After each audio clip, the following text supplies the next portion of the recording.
What's up, Vlogrelay? I just got done with a job interview, and guess what? I got the job! It's a job that I used to have when I lived here in Madison back in 2006. I really liked the job, and I was kind of sad to leave it when I moved to Las Vegas, so it was basically the first place that I thought of when I came back. Going back to another job interview actually reminds me of the goofy questions that some jobs will ask. Like, I remember this one time when I was in La Crosse looking for a job, I went to a job interview for some, like, car wash place, and they asked me, like, who are 3 people that you would want to eat dinner with? Living or dead? What does that have to do with a job interview? Like, what could you possibly learn from me by me answering that? Like, what? I guess if maybe I was like, I want to eat lunch with Adolf Hitler, I would like to eat lunch with Saddam Hussein.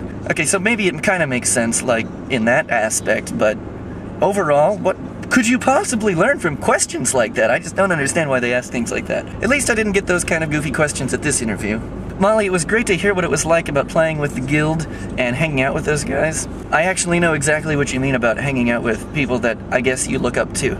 It is definitely a lot more fun a lot of the time than actually playing with them. Paul, you play a lot of video games that I definitely would never play.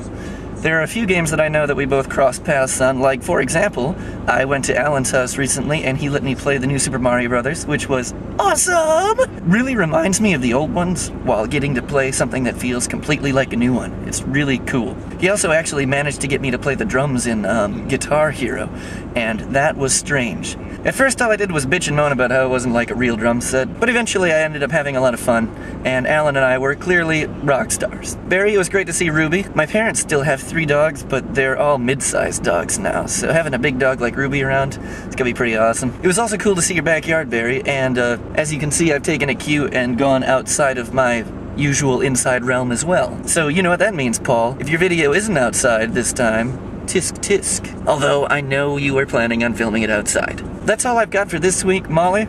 I have no question for you, but I do have this for you. It is the baton. It is now yours. I will see you soon.